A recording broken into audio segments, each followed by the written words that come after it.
I want to hear cannons.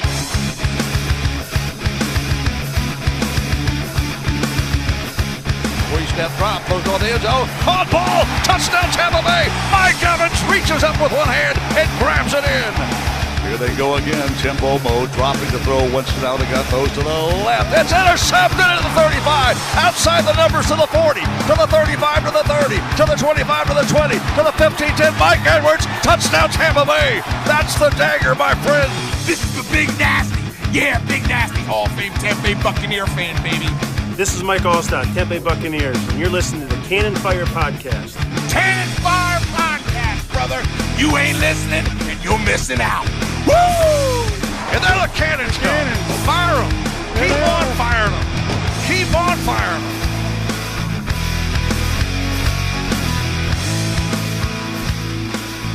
Hello and welcome back, ladies and gentlemen, to a brand new edition of the Cannon Fire Podcast.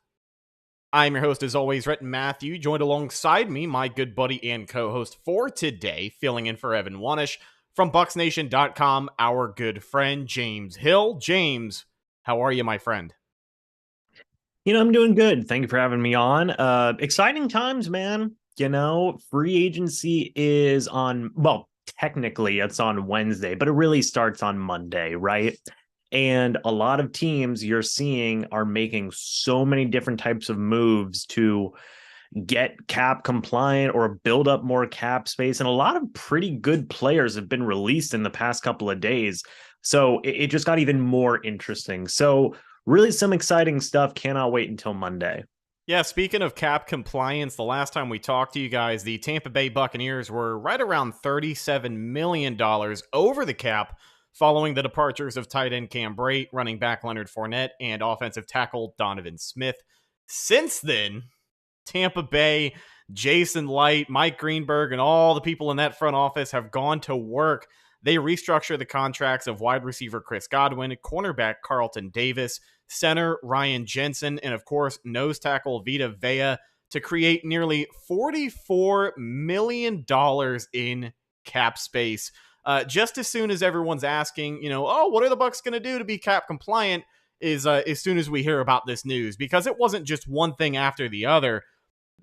All of this pretty much dropped at the same time. So, for a lot of people worried about how the Bucs are going to get back under the cap, worry no more. But the question then becomes, what are they going to do from here? And we're going to talk about plenty of that and catch you up on the latest Buccaneer news today over the next hour or so.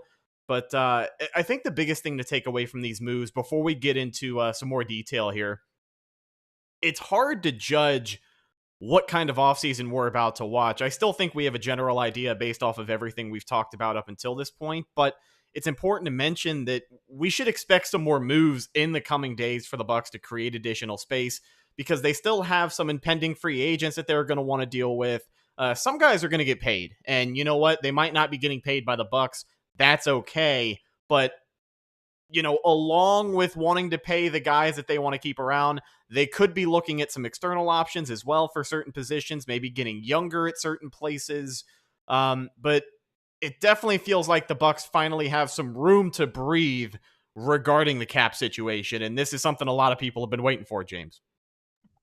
Yeah, so that's definitely a good thing, right? We've talked about it before. I know you guys have talked about it here on the channel. I've talked about it over on my end as well, where the Bucs had to get cap compliant. It wasn't a matter of, it'd be nice if they got cap compliant. No, it was a matter of they need to get cap compliant. That's just a need, not a want. So I believe they're almost there. I know you said that they were. I don't know if they're 100% there yet. I think they're like 3 million over. So, they basically are, right? You get maybe one or two more restructures done. You're not just cap compliant at that point, but you might have a little bit of wiggle room in there as well. So, like you said, it's a good thing this has happened. Obviously, there are going to be wanting to bring some guys back, some pretty important guys. And they're not going to be able to pay everybody. Jamel Dean's going to be a free agent. To be completely honest, there's a pretty likely chance that he's going to go somewhere else.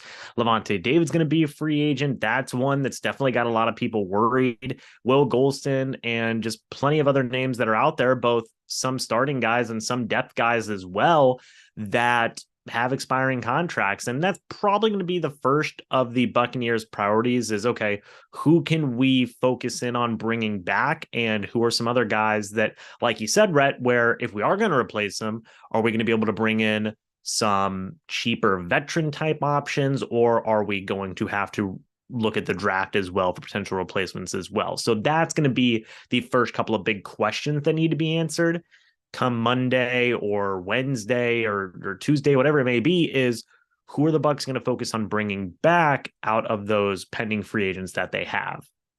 Yeah, and honestly, we've heard some chatter between the NFL Combine, Todd Bowles, Jason Light, what's been said, whether it's by scouts or not, that, this isn't exactly a rebuild for Tampa Bay. And I will agree with that. It is not a full-on rebuild, but I do think a lot of that has to do with how well the Bucs have drafted over the last couple of years. And when you look at the guys who are restructuring, these are the new cornerstones of the Buccaneers franchise and the veterans who are going to be on this team for the years to come. Vita Vea, Carlton Davis, Chris Godwin obviously still going to be here on his second season of a 3-year deal with Tampa Bay.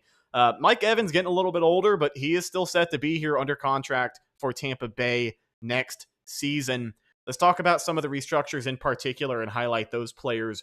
Ryan Jensen, 33 years old, is entering the second season of a 3-year deal that he signed just last year with Tampa Bay. That deal came after Jensen's first contract with the Bucs, which covered 2018 to 2021. So Ryan Jensen, I know coming off of injury last year, was able to make a remarkable comeback and show some face in that Dallas playoff game.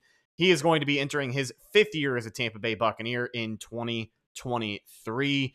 And, just to kind of sidebar about Ryan Jensen really quick, the restructure obviously helps, but, this is great value for the Bucs. And it's good that Jensen is proving to be a team-friendly guy. We remember he was pretty close to joining Alex Kappa in Cincinnati before Tom Brady decided to come back. But unlike Leonard Fournette, Ryan Jensen is now proving that he is going to be here beyond the Tom Brady era. So I'm excited to see what a full season and some more stability at the offensive line position can look like next season for whoever the Bucs quarterback may be. But happy to get a guy like Ryan Jensen back, and good to see him take one for the team here. Yeah, I think that it's obviously good whenever you have leader guys, veteran guys who are willing to rework their deals. We've seen it before. Guys like Mike Evans have had to do it a few times. Ryan Jensen obviously doing it now. Cam Brate did it, in the past a couple of times as well. It's always good whenever you get guys who are willing to make those restructures. Because like you said, Ryan Jensen could have pulled a Leonard Fournette and just said, release me or something along those lines, but he didn't. And that's good, especially in like the post Tom Brady era. Like you said, Ryan Jensen is, and I'm not saying Leonard Fournette isn't like a team guy or anything like that, but I'll say it. He'll take no shame in that though. For anyone unaware, the Tampa Bay Buccaneers cruise, which I think is now an annual thing. Was it last week? I think last week or the week before, but they had Jamel Dean, Leonard Fournette, Joe Tryon-Shoyinka, a couple of other players that I'm blanking out on right now. But there were plenty of people on that cruise who asked Leonard Fournette why he didn't want to come back to Tampa Bay. And aside from the Tom Brady info that we already knew, he says he doesn't want to split carries. And I'll be honest with you, I think this is obviously Lenny showing some face because, in my opinion, I think the Bucs were going to move on regardless, and maybe he wants to make it seem, oh, you didn't fire me, I quit kind of thing by requesting his release. But yeah, I'll say it. Leonard Fournette is not a team guy, and that's why he's not here. And luckily, we still have guys like Ryan Jensen and the next guy we were going to talk about as well, Chris Godwin. So we talk about Chris Godwin as part of that big restructure. He is in year 2 of a 3-year deal, which was a pattern for Tampa Bay last season. Russell Gage on a 3-year deal, Carlton Davis 3 years, Leonard Fournette and Chris Godwin both on 3-year deals as well. It was $60 million for Godwin last offseason. Coming off of an ACL tear he suffered in late 2021, he was able to get healthy enough to start the season week 1 in Dallas. And I know he only got 3 touchdowns on the year, but the guy came back to get 100 catches and over 1,000 yards on the season, which is a hell of a thing to say about Chris Godwin. And if we look at the career history of Mike Evans, who we already mentioned, his history of restructures, you got to think that, if Chris Godwin is the next number 1 wide receiver for Tampa Bay once Big Mike finally hangs it up, we could see some more restructures like this in his future as well. Yeah, I don't think that would be very surprising. Chris Godwin, I think takes a lot after Mike Evans in terms of just being a leader in that wide receiver room and just kind of the mentality that he has as a player. And, look, Chris Godwin, Mike Evans, still one of the best wide receiver duos in the entire NFL. So they're going to continue to do that. There wasn't any possibility this offseason of the Bucs moving on from one of those guys just because of the dead cap numbers and stuff like that. So a restructure was really one of the big ways the Buccaneers could go ahead and create some more cap space with that. Godwin signed a big contract last offseason, I believe, correct? So, it is just an idea. Whenever guys sign big contracts like that, chances are that eventually there's going to be a restructure somewhere in that timeline of their deal, or maybe they just get released outright. So that's kind of what you're seeing here with a lot of these restructures. Is it just kind of happens for a lot of teams and for a lot of players. And thankfully the Buccaneers have had a few guys who have been willing to do that. Yeah, and something important to mention before we talk about this last guy, part of the restructure, is it's not reallocating money. It's more so moving money around, but I don't want it to be, misconstrued here. People should be well familiar with this concept if you have listened to the podcast or you have followed the Tampa Bay Buccaneers at all over the last 2 or 3 seasons. But when you restructure a contract, you don't necessarily change anything crazy about it. You just change when you pay this player his money. So the Bucs obviously still have some time. And let's not forget that in 2024, the cap space for all the NFL is going up. Those $1 billion TV deals are finally coming into effect, which means the Bucs are going to be in a much better situation. I'm not sure what the projected number is, but I'm pretty sure they're going to have over $65 million in cap space, just, ready to go next offseason. Are they going to be looking for another franchise quarterback? I don't know. We'll cross that bridge when we come to it. But go ahead, James.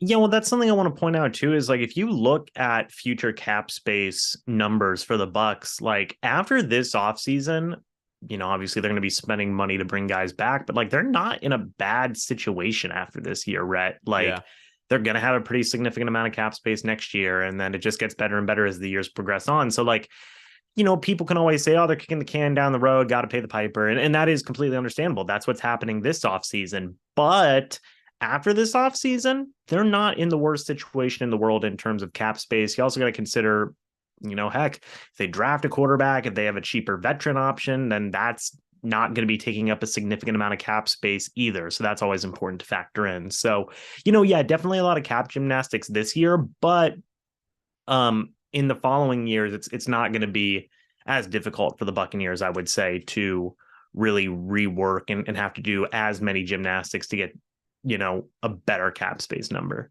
And even more so because of the hits they're taking this year, right? I mean, I know Tom Brady, a lot of people are going to look at that in negative light, the way he filed his papers and pretty much sent the Bucs $35 million in dead cap. But the way that they've navigated it, they were going to have to pay for that at some point. So as tough as it has been to swallow for a lot of people who get attached to certain players, the Bucs were going to have to pay for it. And this year they are paying for it, but it's going to set them up even better next season. Because if I'm not mistaken, the way that the 2-year plan was split up with the rest of Brady's dead money, it would have been $11 million this season and then $24 million next season. I wasn't sure if they had the option on that, whether it was the 24 this year, 11 next year, or vice versa. Do you happen to know in particular? No, not necessarily off the top of my head. I believe it was the idea they would have, what you just said, they would have taken a chunk of it and put it. I know for sure they would have taken a chunk of it. I just can't remember if it was the 24 mil or the 11 mil this year, but I want to say it was the 11 mil this year. I could be wrong though, so take that with a grain of salt. Real quick, checking in on the live chat here. Brent Allen of the Pewtercast says, but that's what makes Jason Light's contract so good. He gets out of guaranteed money early. That way he can cut with no dead cap if they wanted to, or if they want to keep him, they can restructure without worrying about building it all into 1 year. And if there's ever a season to pay the piper and still feel like you can at least be somewhat competitive, this one is it. Hit the nail right on the head there.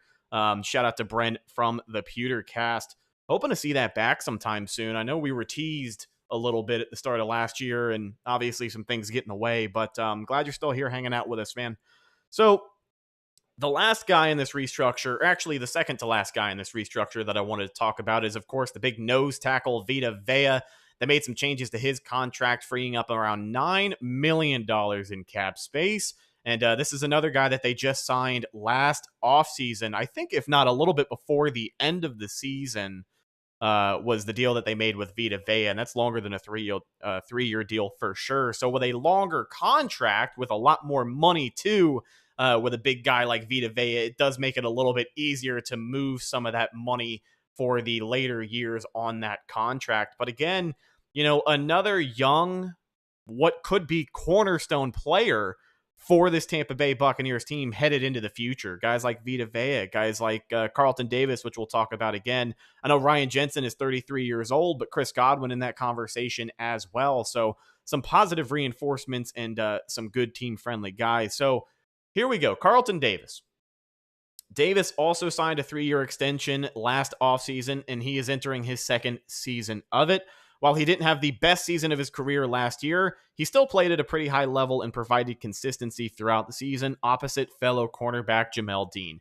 Carlton Davis has been playing like a number one corner. The Bucs played him to play like one, and again, while 2022 was not his best season by any means, he earned the contract, and the way that he played last year, you can still trust him to be a number one corner on this team. Now, let's get into the conversation about potential free agents for Tampa Bay. So I think, truthfully, where we are going to see the biggest changes on this team are going to be in the secondary. And I wanted to wrap up with Carlton Davis because that brings the conversation right into Jamel Dean. And in my opinion, as much as we like Jamel Dean, I think he's going to get paid. And I don't think it's going to be by Tampa Bay. And I think the allocation of resources for the Buccaneers to put together enough cap space to re-sign a couple of guys, I think that might be a space reserved for a Lavonte David, truthfully.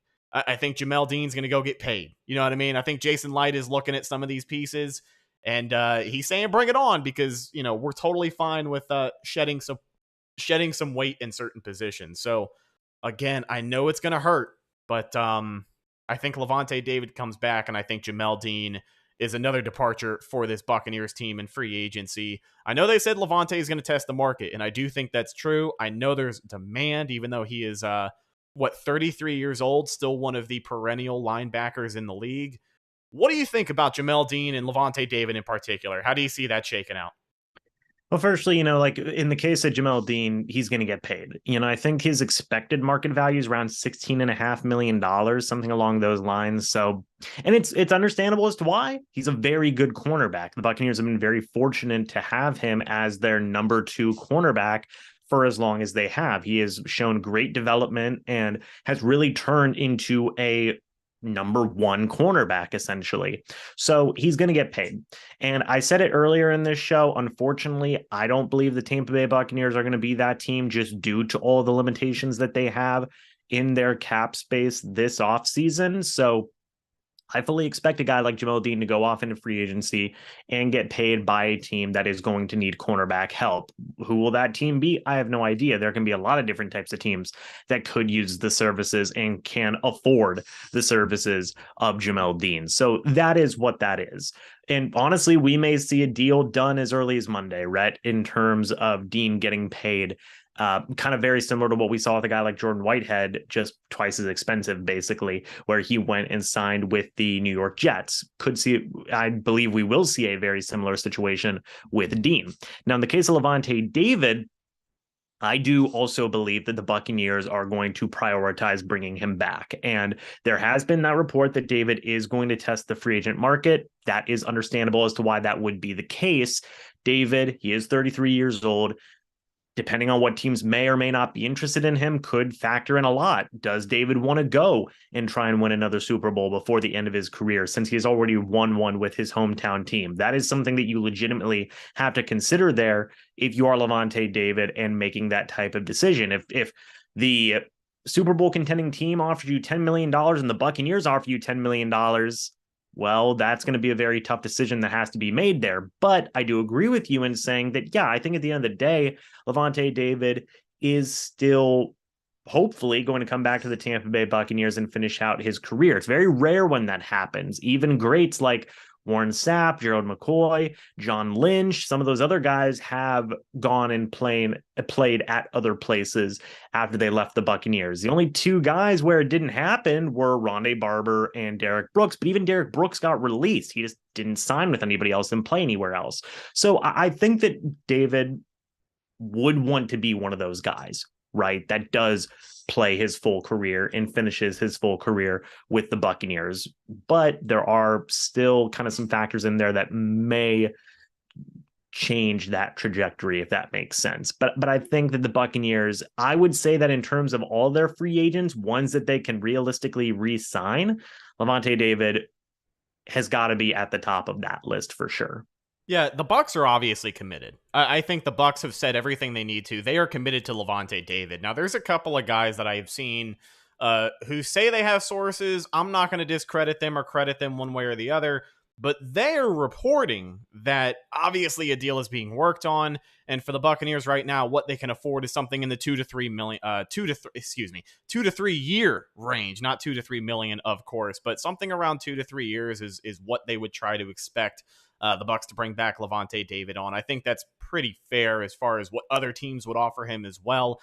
And again, for 33 years old at linebacker in the NFL, you got to be pretty damn good to come out here and garner 10, 11, 12 million dollars. And that's exactly what Lavonte David has come to do. He has been the epitome of consistency in this Tampa Bay Buccaneers defense. And I'm going to be honest with you, if we lose Lavonte David, man, I don't want to get emotional, but like that's the one player that really, I've watched this man's whole career. You've watched this man's whole career. A lot of people listening have watched this man's whole career. And if there is one player on this defense, that I do not want to see in another uniform, it would be Lavonte David. If the Bucs don't want to pick up Devin White's 5th-year option and he's getting ready to make $100 million somewhere else, I am totally at peace with that. When he was posting cryptic things on social media a couple of days ago, I was ready to say trade him while you still can. So with that being said, I don't want to lose Lavonte David. The Bucs are committed, and David has said before that, he does want to retire a Tampa Bay Buccaneer. And I think a guy like that, a guy who played on so many shitty defenses, he deserves to go out. I don't want to say it's an honor because not all of those guys won Super Bowls, but he deserves to be one of those guys who, plays his entire career as a Tampa Bay Buccaneer. And the fact that he was able to get a championship makes it all the sweeter. Maybe he can get another one if he plays for 2-3 more years and, the Bucs really nail a quarterback. I don't know. Wishful thinking, but that's a guy I don't want to lose for sure. Yeah, and one thing you've got to consider too is that not even just, the emotional loss of losing Lavonte David, but like the player loss. I mean, Lavonte David is still one of the best players on this Buccaneers defense. And not to interrupt you. I was just reading chat and a lot of people mentioned it. It's a business, right? Lavonte David obviously maybe wants to get a little more exposure on the way out. He got his championship. He's going to be in the Ring of Honor. He's gotten his contracts from the team. What does he owe the Bucs? Nothing, really. He really doesn't owe the Bucs a damn thing. But, this is just, it's the selfish side of me that does get emotionally attached to a guy like this, because he has been everything that you drafted this guy to be and then some. Yeah, no, I agree 100%. And, it would be incredibly tough to replace Lavonte David for everything that he does as a coverage linebacker, as just a pure tackler, leader, captain of the defense. Like that would be pretty tough to replace. You do have Devin White there, who is, I would say, a strong leader and obviously a team captain, all those different types of things. But Lavonte David's just availability, his tackling ability, his coverage ability, that is where you're really going to find it difficult to replace, in my opinion. And just his instincts, just everything that he does, as a player. He's still one of the best linebackers in the entirety of the NFL. And that would be just as big of a concern, if not a bigger concern, than just the emotional feeling of losing Lavonte David is, oh crap, we just lost one of the best players on our defense. Whenever you look at a guy like Jamel Dean, they could bring back Sean, and I'm not saying it would be, super easy to replace Jamel Dean, but I would certainly say it's going to be easier than replacing Lavonte David just because of the amount of value that David brings to the defense. And I think something a lot of people miss, and we're going to move on here in a minute. This is the last point I wanted to throw out there as far as Levante David goes.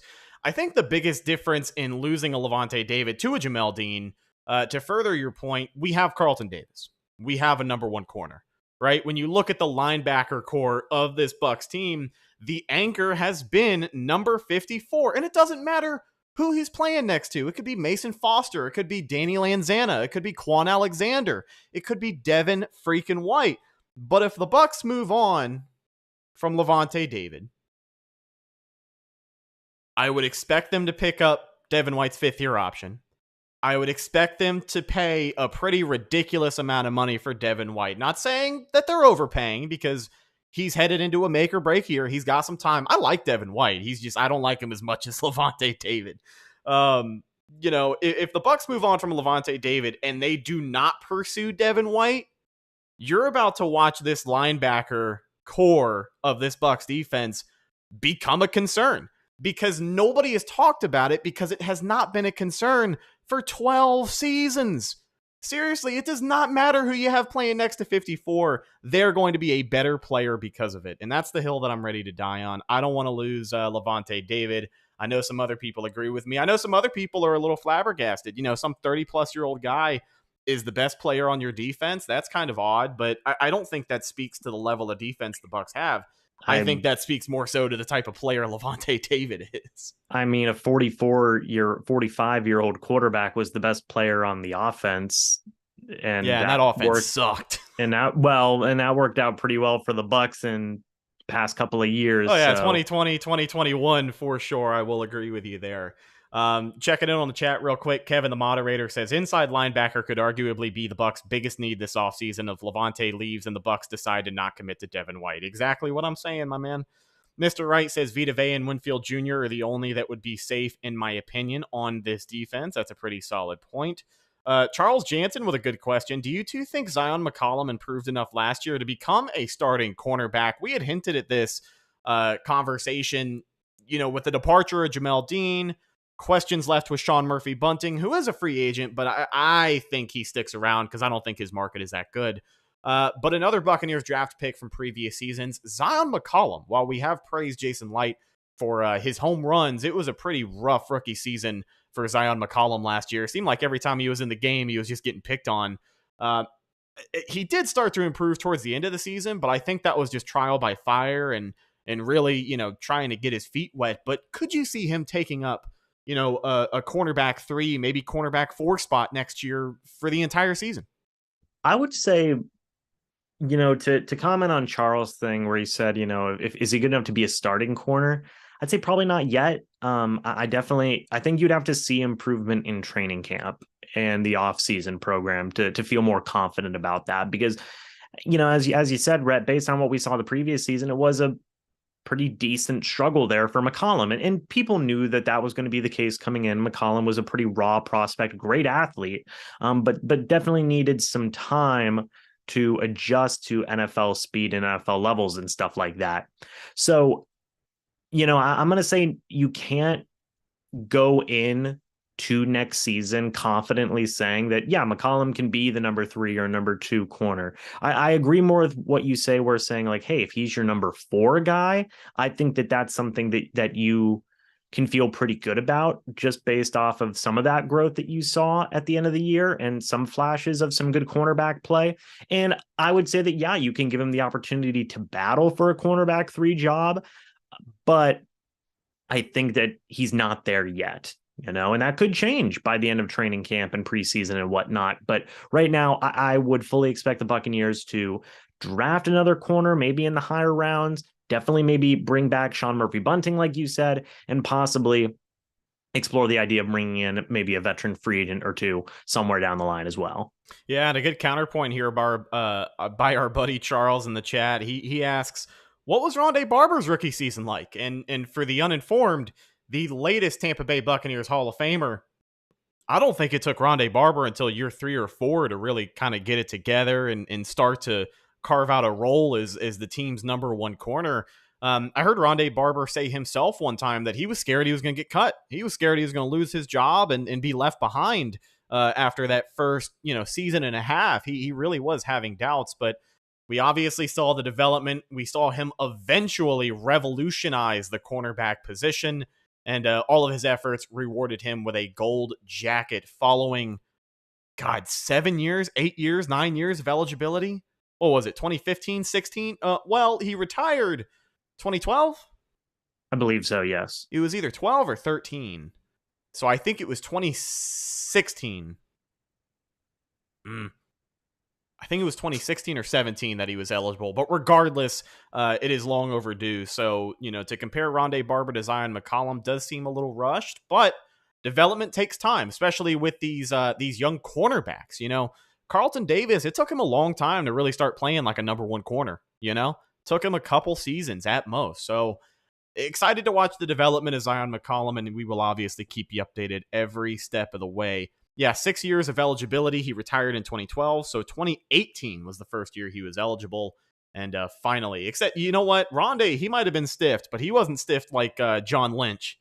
Man, John Lynch was had to wait even longer than Rondé did. Now that I think about it, I didn't realize it was that recent for Rondé Barber. So, on the previous episode, have either signed or may or may not have different plans now that the Carolina Panthers have traded up for the number 1 overall pick in the 2023 NFL draft. So the question a lot of people were asking as far as Chicago and that number 1 pick was, what are they going to do? Are they going to trade Justin Fields, try and take on some more, and then just have this crazy draft? Are they going to really trade away that number 1 pick to get some more resources and try and bring in some help for Justin Fields? Are they ready to commit? Well, I think they're ready to commit.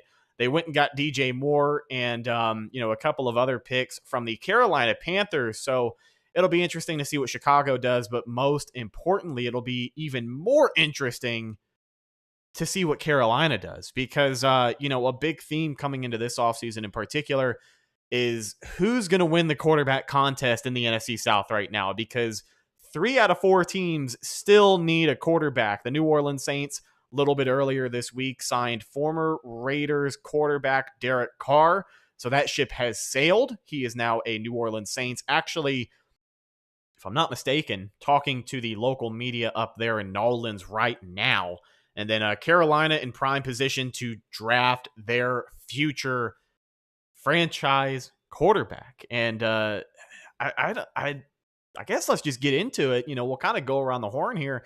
I wanted to talk with you, James, about all the hype behind Anthony Richardson. You saw it in person. You were at the draft, you were at the combine up there in Indy. This guy's breaking all the records, one of the most athletic quarterbacks in the history of the game, if not just the highest graded percentile you can get as far as athleticism goes. He joins the ranks of RG3 and a couple of other guys who obviously panned out to have very long and successful NFL careers. I may have been facetious when I said that, but yeah, what the hell is going on with Anthony Richardson? Because as a Florida Gator fan, I didn't have an ounce of belief in this kid at the end of the college season. I knew he was going to impress in shortened t-shirts at the NFL Combine. That's exactly what happened. But this is a guy that everyone said might be falling out of the first round, who is now being talked about as a potential number 1 overall pick. Holy hell, are you kidding me? Do you think the Panthers could really go after Anthony Richardson? Or, there's got to be other better quarterbacks, right? I'm not crazy right now. I'm not losing my mind that Anthony Richardson is now the most talked about quarterback in the country. Or what do you think the Panthers are going to do with that number 1 overall pick? I know that was a lot of information and a lot of questions, but I just want to make sure we try and wrap around everything as much as we can. What do you think of this madness, James? Yeah, so first was fine to get your franchise guy, I feel like that is a reasonable compensation. What do you think? I think something that, again, not a lot of people are talking about is the fact that the Panthers are literally throwing it all out there. Like, they're not just going after some free agent. I hate to say that, but they're not just going after an Aaron Rodgers who is in the twilight of his career. They're not just going after some other free agent quarterback where you kind of know what you're going to get. They're throwing it all out there to say, hey, there is a quarterback in this draft that we like enough that we want to make our franchise guy. and you look at the staff that they have built, Frank Reich and the rest of the guys on that staff are incredibly quarterback friendly. And I think that they are going to do a really good job with whatever young, raw rookie they come out with at number 1 overall. But I don't think they overpaid. I know that it does seem like a lot, and it is a pretty rich deal. Don't get me wrong, but it's like you're taking a chance. And if this is what your coach wants to do, what better way to find out what they're made of than to really see if you can develop this thing from the ground up? Because the Panthers do have a great core, especially on defense.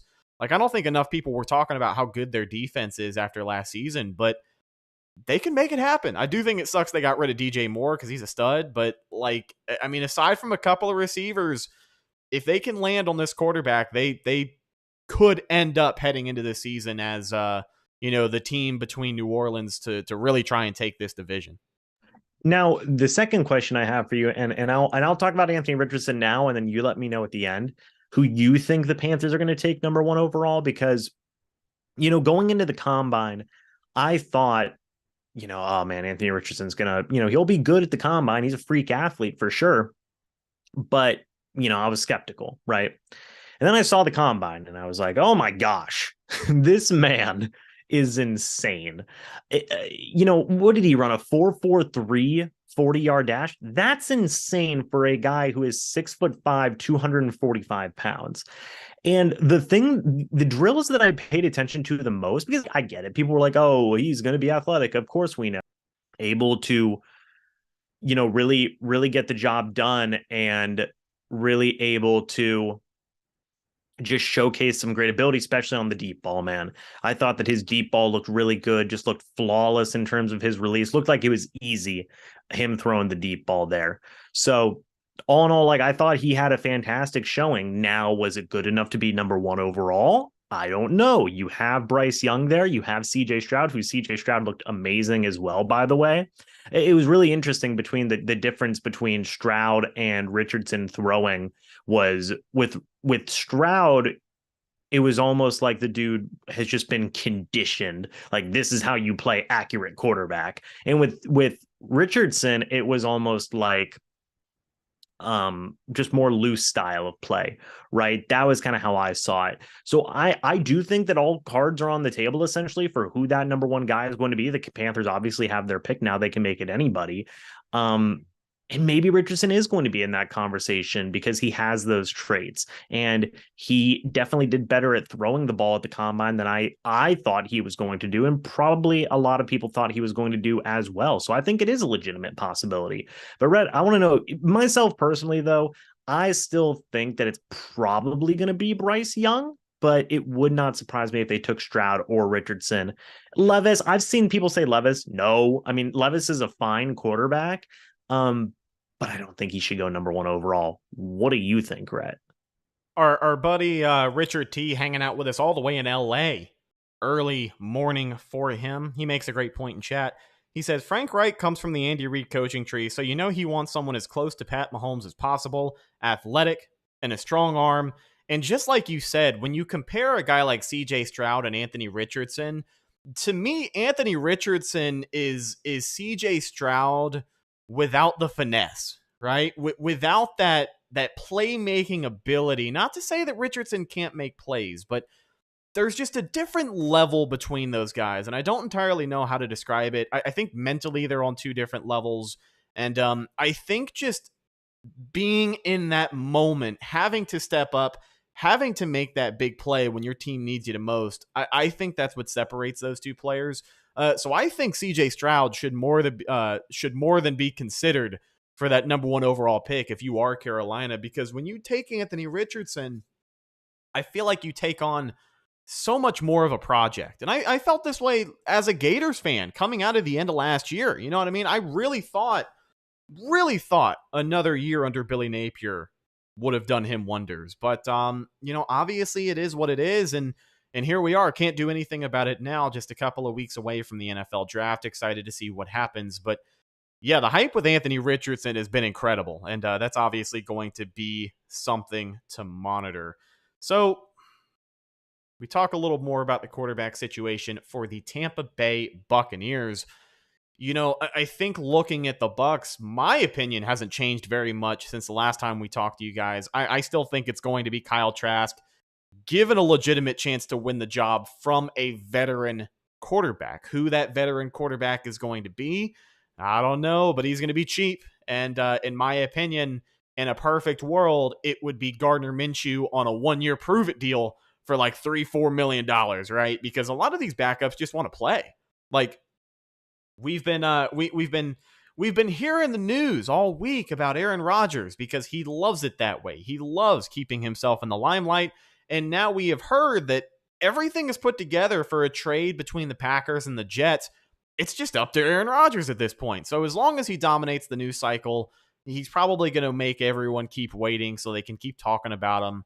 But behind Aaron Rodgers in Green Bay, you've got Jordan Love, who wants to play and didn't look awful when he stepped in for Green Bay these last couple of seasons. So he's going to be ready to go. Is he going to be ready to, get paid the 1-year prove-it deal that the Bucs would put him on, $3-4 million a year?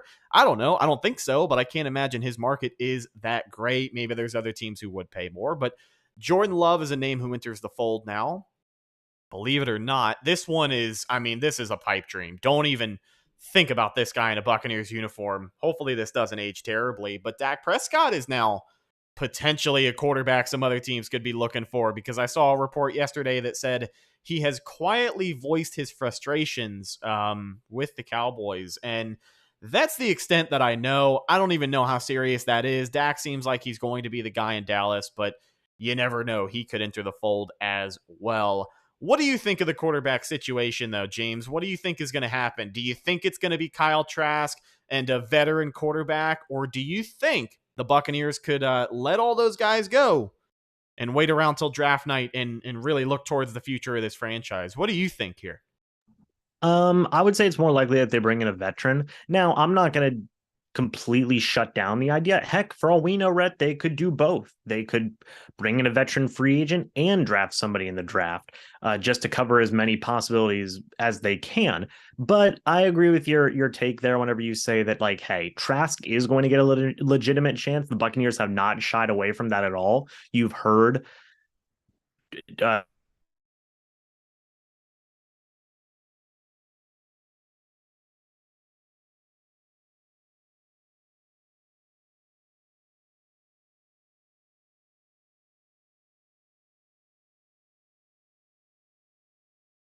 hello? There we go.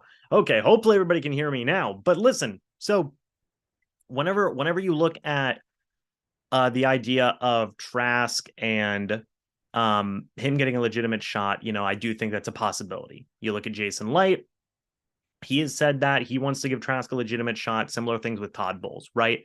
And they could do both. That's a legitimate thing. And I think that whenever you look at veterans, I think all names are going to be considered. Baker Mayfield, Gardner Minshew, Carson Wentz, Taylor Heineke. I fully expect them to cast a Jameis Winston. Well, no, you don't think? You don't think? Listen, all right. Well, maybe it gets a.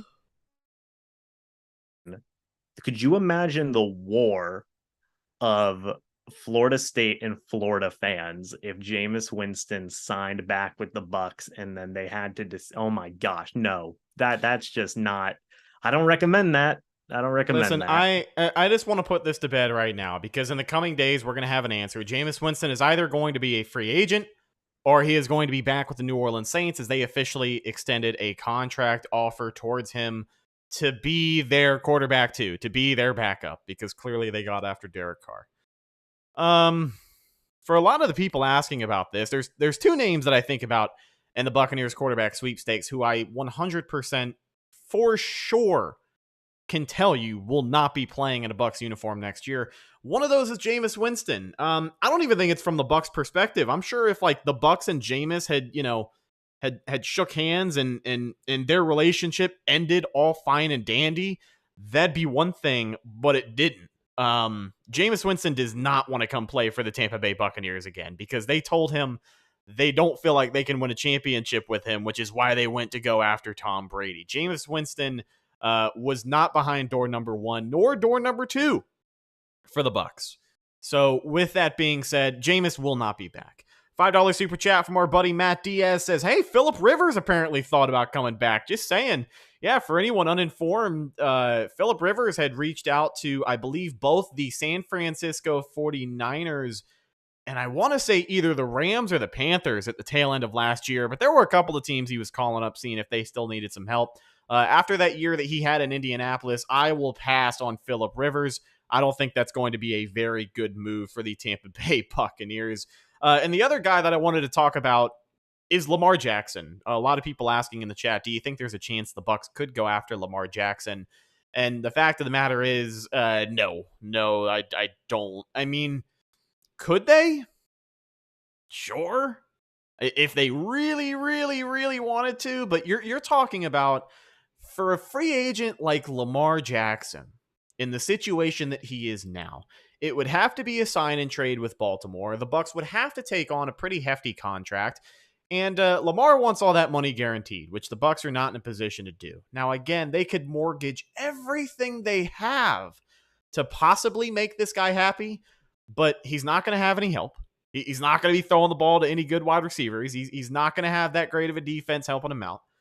So I just don't think it's going to happen. I really don't. I know that he's from Florida and he wants to play in Florida, and that Florida team is going to be Miami, even though they just picked up his fifth-year option. That doesn't mean anything to me. But I don't think it's going to be Tampa Bay for Lamar Jackson. I think that's the one thing that is next to impossible for the Bucs to do if they wanted to try and make an earnest effort. Would you agree, or do you have other thoughts? I'd at least bring him in for a visit. Oh, just to get the people talking, right? Well, not just that, but also, I mean, look, I understand that you'd have to give up a lot, right? I completely understand that. Would the Buccaneers have to jump through 30 more hoops? Absolutely. I mean, this is an entire shift in your franchise. Like, you are letting go of everything to say, hey, Lamar, we believe in you. Like, we don't believe in these other schmucks that we just let go. We believe in you to take us to the promised land, because outside of Lamar, there's not going to be very much in Tampa Bay to allow him to take this team to the next level if that's what were to happen. Right. So you would have to make some pretty difficult decisions, but I mean, you got to think about it, Rhett. I'm not saying it's going to happen. It puts butts in seats. It does, but also, I mean, that's your guy for the next 10 plus years. He's 26 right now. So, I mean, I would at least see, if I was, at least do your due diligence, just at least see what the heck's going on in that situation. Because the thing is right now is that he received the non-exclusive franchise tag. So any team that offers him a offer sheet, and if the Ravens do not match it, then that team would get Lamar Jackson, but then they would have to give up 2 first-round picks. I would have no problem giving up 2 first-round picks for Lamar Jackson if I'm the Tampa Bay Buccaneers. Because, again, when he's healthy, top 5 player in the league, period. I mean, that's what you'd be getting. So I say at least do your due diligence and maybe at least bring him in for a visit, because how often does a guy like this even get a chance to talk to other teams? So I would at least bring him in for a visit. I'm not saying anything would happen, but at least look into it a smidge is what I would say. One more quarterback prospect I wanted to go over before we get into the offseason mock plan that we have for the Tampa Bay Buccaneers.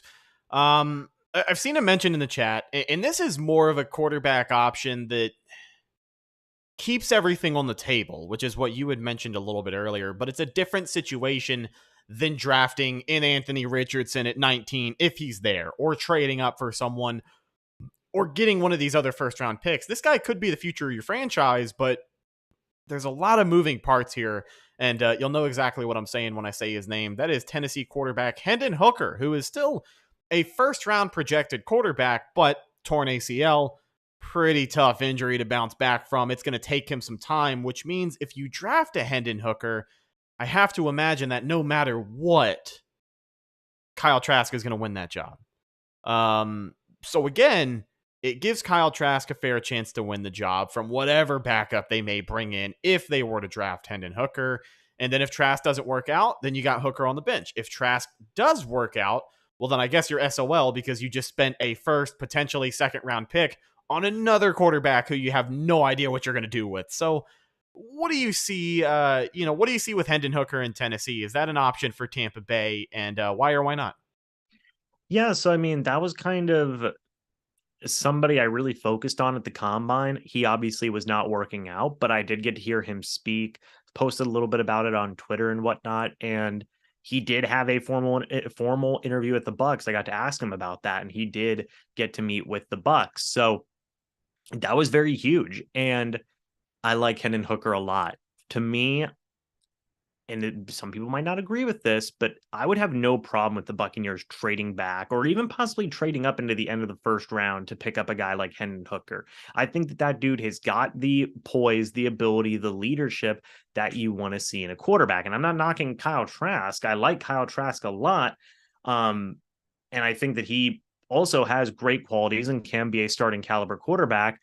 I'm just saying that if the Buccaneers wanted to bring in a rookie guy, I think that Hendon Hooker is a really, really solid option that would deserve some legitimate consideration. I really am a big fan of Hendon Hooker. I think that he has the ability to be one of the top quarterbacks in this class. If he wouldn't have gotten injured, I think he would have been a first round pick. He's been learning from guys like the Manning brothers. Peyton Manning obviously went to Tennessee. So that's huge. That's huge. So I think that Hendon Hooker really is not necessarily a slept-on quarterback in this draft because there has been definitely some buzz about him. But again, I really do enjoy Hendon Hooker's ability as a leader, and just as his overall mentality as a player, I think is phenomenal. Definitely something to monitor again as we are closing in on the 2023 NFL draft. It'll be interesting to see what the Buccaneers do. Currently hold the 19th overall pick, but just like the number 1 overall pick, things could always change. So we'll keep you updated every step of the way.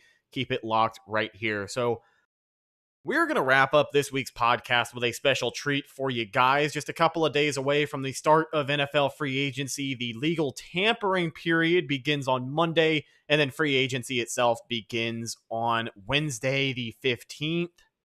It's going to be exciting, but courtesy of our good friend Evan Wanish, the Philly Bucs fan from BucsNation.com, we have got the Cannon Fire podcast off-season, call it a battle plan, yeah? The 2023 Tampa Bay Buccaneers Cannon Fire podcast battle plan, courtesy of Evan Wanish at BucsNation.com. Excited to get into this. Unfortunately, we don't have Evan here today, but, scheduling permits.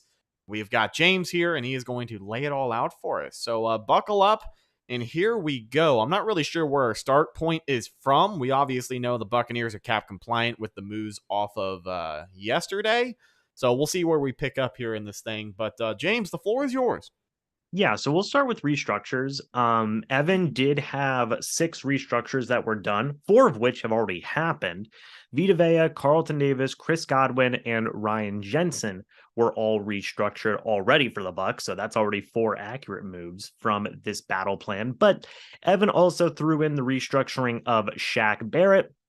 And I believe he also threw in the restructuring of Shaq Mason as well. So that does create a little bit more cap wiggle room for the Buccaneers, not just for draft picks, but also for some free agency moves as well. So those were the restructures that were done there before the start of free agency. Then in terms of releasing players, Evan did also make the note of Cameron Brate, Leonard Fournette. Those 2 have already been cut by the Buccaneers, but he did add in Ryan Succop as a cap casualty to create a little bit more cap space. Rhett, I'm sure that you guys have already talked about it on your show. I've talked about it a little bit on my show as well.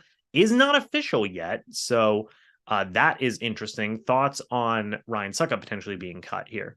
Yeah, I wanted to make sure we mentioned that at some point today. Expect the Bucs to make some more moves in the coming days. I mean, we could finish this podcast and the first thing you hear about is Ryan Succop no longer a Buccaneer. So, the fact of the matter is, as big of a fan as I am of Ryan Succop, we've always put him over here on the podcast. I do think he is a consistent kicker, which is what the Bucs have lacked for so many years. But the problem is just the range. And, with this offense not being such a sure thing in 2022, you got to see where that range was leaving some points out on the board. And with the Bucs only getting younger and less experienced at the quarterback position, moving on from certain pieces, it makes this offense even less of a sure thing in 2023. So I can see the concern the Buccaneers have, and I do think it is legitimate. It was not a rich contract for Suckup a couple of years ago, but it was a decent salary for an NFL kicker. And I think if the Bucs can cut corners anywhere on this team, it's probably going to be at a position where they can get cheaper and better, which is not what you can say about a lot of other positions that need to be filled on this Bucs team. So as much as I like Suckup, I do think this is an impending move that we should hear about here in within the next week or so. Yeah, I mean, you saw with Bradley Pinion too. The Buccaneers have moved on from some guys that, they feel like they can get younger and a little bit more powerful and consistent in terms of their special teams abilities. So Ryan Suckup may fall right into the same situation that we saw Bradley Pinion in just last season. But one more thing that Evan did in terms of creating cap space was that he extended Mike Evans to a 2 year, or extended Mike Evans 2 years to save $10.6 million. Now, moving on to re-signings, you do take a look here. Lavonte David, Evan did go ahead and bring him back. 2 years, $10 million a year, but his 2023 cap hit is only $4 million. So Lavonte David is brought back. But besides that, not a ton of moves here in terms of re-signings from Evan. You have Keanu Neal, Carl Nassib, Rakeem Nunez-Roches, Nacho, and Deidrin Senate all brought back on 1 year deals at the veteran minimum. And that, to me, I feel like, just to analyze it here, I feel like that is overall pretty reasonable in terms of re-signings. I personally think you look at some guys like, say, Keanu Neal, maybe he has made himself a little bit more money here going into free agency, but we'll see at the end of the day. So those are the re-signings. Rhett, what are your thoughts on those? Yeah, especially along the defensive line. That's a pretty solid lineup of reinforcements, in particular, Carl Nassib. I've been no stranger as to how big of a fan I am of Carl Nassib, even all the way back on his first tenure as a Tampa Bay Buccaneer. I think he's a good rotational player to have. And I can't imagine that after last season, he came in and was a rotational guy. I don't think he has priced himself out of what the Bucs can afford, especially because his market, since that big deal he got with the Raiders, it hasn't really gotten any better, with all due respect. As a rotational guy, I think he is one of the better defensive linemen. Deidrin Senat, actually, he showed up and made a couple of plays last year where even myself was like, damn, how'd he get in the backfield so quickly? You know what I mean? So again, when you talk about loading up on reinforcements, your second line of defense, if you will, not a bad lineup, not a bad list of guys to bring back. Yeah, I agree with that. I think that all the guys that were brought back, I'm a big fan of Keanu Neal. I'm a very big fan. I think he could be a starting safety for you. I'm a big fan of Carl Nassib and Deidrin Senate. I think that all of those guys have really great ability, and you were able to bring back Lavonte David as well. Moving on to free agency, though, we have a couple of signings that were made. You have, firstly, cornerback from Detroit, Amani Oruwariye, who is signing a 1 year, $3 million deal. According to Evan, you then have running back Rashad Penny signing a 1 year, $1.5 million deal. I should have known that one right from the start. I should have known that was coming. Evan has been such a big fan of Rashad Penny, even since he was coming out of the draft all those years ago. And I think he is, kind of an injury-filled year last year, but I do think he is one of those capable backs who could be in the Buccaneers price range. And I think he'd be a perfect complement to Rachaad White. It'd be the Rashad and Rashad show. Yeah, the only thing that I would disagree with here is possibly the price number there. I think that Rashad Penny might command a little bit more than $1.5 million, but I could be wrong about that. And then finally, there are a couple of more moves here before I get to the big one, because Evan does have the Buccaneers signing a quarterback. And the couple more moves here is adding free agent Jaron Reed at defensive line, tackle Ty Nsekhe at right tackle, and safety Dion Bush, all at veteran minimums. But the big name free agent that Evan has, or I guess I should, big name, big position free agent that Evan has is at quarterback, where he has them signing former Washington Commanders quarterback Taylor Heinicke. All right. Okay. All right. Let's give it up for the boy, because I was about to give this whole thing a big old F- if you hit me with that other Washington quarterback. I'm sure you saw the range of emotion in my face there. I did. I did. I had to build it up a little bit, but look, he has the Buccaneers signing Taylor Heineke to a 2-year deal, $4 million a year, $1.5 million cap hit in 2023. Rhett, thoughts on these free agent signings? I think that's legitimate. Especially Taylor Heineke. I wanted to talk about that first and foremost. You talk about legitimate competition for Kyle Trask. This is obviously my bias showing a little bit here, but I do think it is true. If they were to sign someone like Gardner Minshew, I think there's a better chance that Minshew is your starting quarterback week 1 than Kyle Trask. But with Taylor Heineke, he has the ability to win the job. I just don't think he has the upside that a guy like Minshew would have. One, he's a little bit older, right? I think over 30 years old, if I'm not mistaken. He's been around the NFL, obviously did a lot for St. Louis and the XFL to get back into the NFL. Had that great game against the Buccaneers in the wild card round all the way back in 2020. That's the only reason he was on Washington's roster for so long. So I think this guy has that energy of someone who wants to go out there and play, wants to take that starting job from whoever it may be. And I think that's better competition for Kyle Trask. You know what I mean? Because Heineke has been through the rough of it. He's kind of been, he's been unemployed.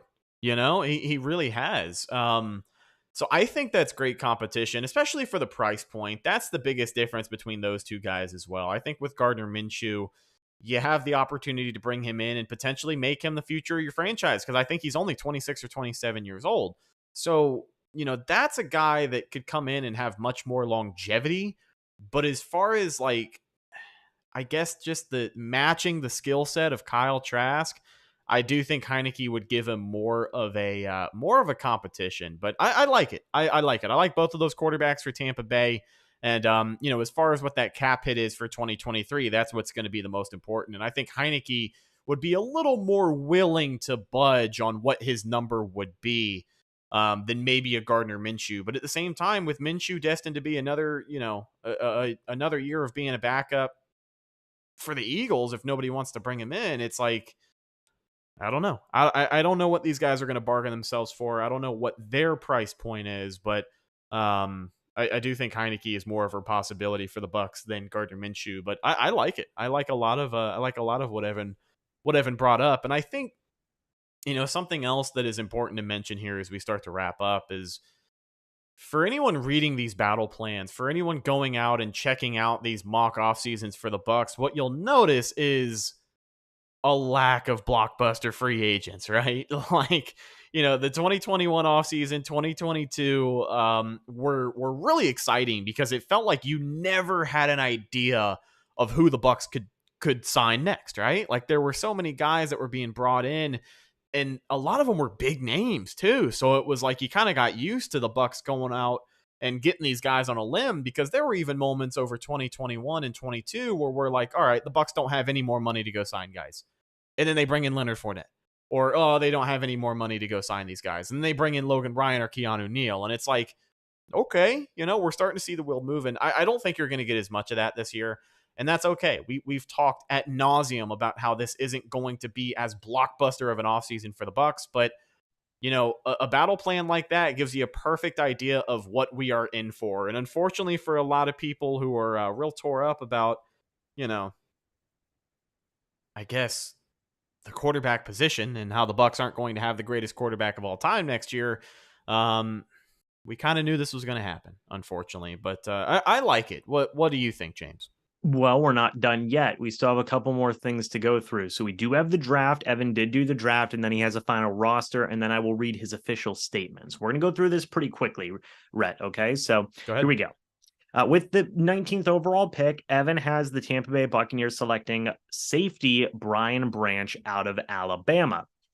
Then with the 50th overall pick in round number 2, he has the Buccaneers selecting Julius Brent, cornerback out of Kansas State. Now in the 3rd round is where it gets interesting. He has the Tampa Bay Buccaneers trading back with the Jacksonville Jaguars. The Jaguars received pick number 82 and pick number 231, the Buccaneers' original 7th round draft pick, and they received, the Buccaneers that is, pick number 88 and pick number 127. With that 88th overall pick, Evan has the Buccaneers selecting wide receiver Parker Washington out of Penn State. Then in round number 4, pick number 127, Evan has them selecting Isaiah McGuire, interior defensive lineman and edge defender from Missouri. Round 5, pick number 154, he has the Tampa Bay Buccaneers selecting Keaton Mitchell, running back out of East Carolina. Round 5 again, this is one of the Buccaneers compensatory picks that they just got a couple of days ago. Pick number 174, he has them picking Yaya Diaby, outside linebacker out of Louisville. Round 6, pick number 180, he has them picking Zach Kuntz, tight end out of Old Dominion. Then in round 6, yet again, pick number 195, he has them selecting Clayton Tune, quarterback out of Houston. Round 7, and I saw a lot of people in the chat asking, where is the replacement at kicker going to come in? Right here. Pick number 252, the Tampa Bay Buccaneers select kicker out of Michigan, Jake Moody. The official roster, not a depth chart here, Evan did go ahead and clarify that, is as follows. At quarterback, you have Kyle Trask, you have Taylor Heineke, you have Clayton Tune. At running back, Rashad White, Rashad Penny, Keaton Mitchell, and Keyshawn Vaughn. Wide receiver, Mike Evans, Chris Godwin, Russell Gage, Parker Washington, Devin Tompkins, and Kalen Geiger. Tight end, Kay Daughton, Co Keefe, Zach Kuntz, and an undrafted free agent that Evan did not name. Left tackle, Tristan Wirfs and Brandon Walton. Left guard, Robert Hainsey and Nick Leverett. Center, Ryan Jensen. Right guard, Shaq Mason. Right tackle, Luke Gedeke and Ty Nsekhe. So Evan did add those offensive line changes. He has Luke Gedeke going over to right tackle. He has Robert Hainsey going over to left guard. He has Tristan Wirfs going over to left tackle. On the defensive side, at defensive line, you have Jerron Reed, you have Logan Hall, Deidrin Senate, and Isaiah McGuire. At nose tackle, you have Vita Vea and Rakeem Nunez-Roches. Outside linebacker, Shaq Barrett, Jotron Shawinka, Carl Nassib, and Yaya Diaby. Inside linebacker, Levante David, Devin White, KJ Britt, and he didn't have the fourth name on there, but I imagine it would probably be an undrafted free agent to be named later. At cornerback, Carlton Davis, Amani Oruwariye, Julius Brents, Zion McCollum, and D. Delaney. Free safety, Antoine Winfield Jr., Dion Bush, Nolan Turner. Strong safety, Keanu Neal, Brian Branch, and undrafted free agent. Long snapper, Zach Turner. Punter, Jake Camarda. Kicker, Jake Moody. Now, I will end it with Evan's official statement here, which is as follows. I'm fairly pleased with how it turned out. It was definitely a challenge, though, and easily the most challenging mock offseason yet. I don't feel great about restructuring Shaq Barrett, but it needed to be done. I wish I could have improved the depth on the interior offensive line, but had limited resources. Defense is reshaped with a new, fresh identity, giving younger players their chance to shine. Offense adds some speed in Washington and Mitchell. Was very pleased with the draft overall. Heineke comes in to compete with Trask for the starting job. It's not an ideal roster, but this offseason won't bring a perfect roster to Tampa Bay, and I tried to put the best team on the field that I could. So there you have it. There is Evan's official mock offseason. Rhett. I agree with what he said about getting younger in certain positions, because one of the things that I had taken away as you listed off that defensive line was, man, those guys are young. You know, when Shaq Barrett and Vita Vea are the two oldest guys on your defensive line, you know, you're going to see a lot of younger players really try and step up and carve out a role in this Buccaneers defense. Also, a lot of big changes in that secondary. Like I said, kind of at the start of the podcast here, Sean Murphy-Bunting, no longer a Tampa Bay Buccaneer in Evans' battle plan. And Zion McCollum is able to hang on to that number 4 corner spot. But again, you see a lot of different names. And I think the way that they address the draft is also pretty telling. You know, people get caught up in the hype of drafting a quarterback, but I think if the Bucs draft a quarterback anywhere in this year's draft, it's going to be to replace, you know, Blaine Gabbert and potentially Kyle Trask as your QB3. And it's going to be a 6th rounder, right? I think it'll be 6th, 7th rounder. If they don't get their kicker in either of those rounds, it should be a quarterback. But I do like it. I think it brought about some of the best things you can as far as, you know, placing talent at different positions. Again, I know the interior defensive line depth was a little thin and those guys are young, but it's not going to be perfect. And there's going to be some holes in this Buccaneers team. But for the most part, you know, being able to keep Levante David and I think having that second rotational defensive line that he did, I think that would go a long way on a roster like that, especially with the young guys. The more experience, the better. So, something to keep an eye on, obviously. But I like it. I will give it a B plus. What do you think?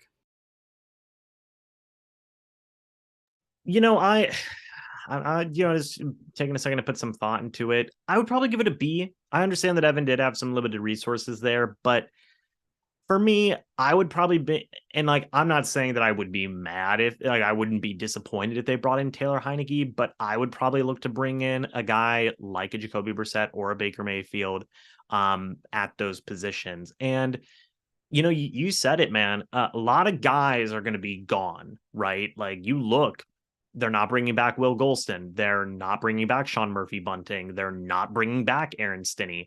They're not bringing back Mike Edwards, Anthony Nelson, some of those guys that could be, I feel, good rotational guys who probably wouldn't command too much money overall. Now, I will say, I think that this is a pretty balanced team, all things considered. I do understand where Evan's coming from, where he says he wish he could have gotten some more depth along the interior offensive line. I think that was huge, but I do think definitely some things could have changed in terms of quarterback and maybe bringing back some of their own guys as well. But all in all, I think it's a pretty solid team. Again, I think Evan did a pretty good job with it. I'd give it probably a B to a B plus as well. Just because there are some things that I wouldn't personally look to do right away, but all in all, I feel like it is a pretty good battle plan there, and it keeps the Bucs pretty competitive with the limited resources that they have. And a lot of young guys would have to be playing in this situation, which is also what is probably going to have to be going to end up happening as well. Yeah, and I think something fans can look forward to as far as these young guys that are going to be playing is that development. Excited to see what guys like Logan Hall and Joe Tryon-Shoyinka can bring to the table next season. We know JTS is going to take a couple of years to develop, and we have obviously seen that happen. Had a bigger role last year, but still a rotational player at best. He's going to be your bona fide outside linebacker opposite Shaq Barrett this coming season. So we'll get to see what he's made of. Logan Hall going to get much more reps there in the middle as well to help out Vita Vea, if not line up right next to him. So I think... I'm just trying to think. I'm doing a lot of thinking here, which we don't do on the show. I think that's everything we wanted to talk about today. I know it's been a little bit of a lengthier podcast. We truly appreciate everyone hanging out with us live over here on YouTube. Go subscribe to the channel if you haven't already for more great Tampa Bay Buccaneers content.